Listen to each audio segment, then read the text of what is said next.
असं आहे की एक बस ही गडचिरोलीवरनं 1 तारखेला त्या ठिकाणी गणेशपेठ डेपोमध्ये आली आणि त्यानंतर असं लक्षात आलं की त्याच्यामध्ये काहीतरी पिशवी किंवा असं एक सामान टाकण्याकरता अशी एक जागा ठेवलेली आहे, त्याच्यामध्ये काहीतरी पडलेलं आहे आणि म्हणून डेपो मॅनेजरनी पोलिसांना कळवलं. पोलिसांनी त्याची सगळी छानबीन केली. त्याच्यामध्ये बारूद सदृश काही गोष्टी दिसलेल्या आहेत, अर्थात टायमर किंवा ते डेटोनेट होईल अशा प्रकारची कुठली वस्तू त्याच्यामध्ये नाही.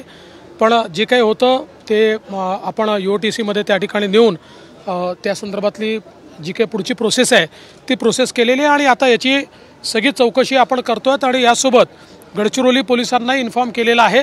त्यामुळे ही बस कुठे कुठे गेलेली आहे, त्याच्यात कोण होतं, ड्रायव्हर, कंडक्टर किंवा इतर कोण पॅसेंजर्स होते, या सगळ्याची माहिती घेणं चाललेलं आहे.